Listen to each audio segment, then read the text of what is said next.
Story on Brazil that has recorded over 66,000 COVID-19 deaths, and that is for the month of March alone.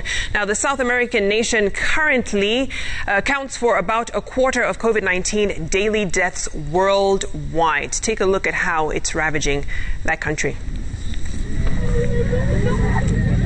This has become an all too familiar sight across Brazil.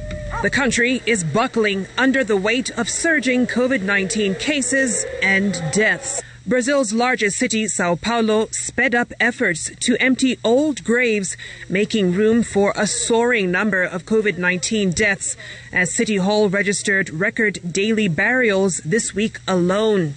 Since the pandemic began, over 328,000 people have died in Brazil of COVID-19, the world's second highest toll behind the United States. A situation that has not been enough for President Jair Bolsonaro to institute containment measures. He has consequently faced intense criticism for his handling of the crisis. Bolsonaro earlier this week criticized lockdown measures imposed by local governors and mayors, saying, quote, "We had and we have two enemies, the virus and unemployment. It is a reality.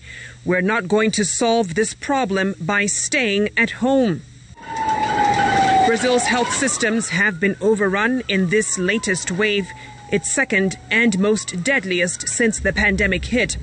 Across the country, there are over 6,000 people waiting for an ICU bed, according to government data. In 15 of Brazil's 26 states, ICU capacity is at or above 90% full. Indeed, there is a very serious situation going on in Brazil right now, where we have a number of states that are in critical condition.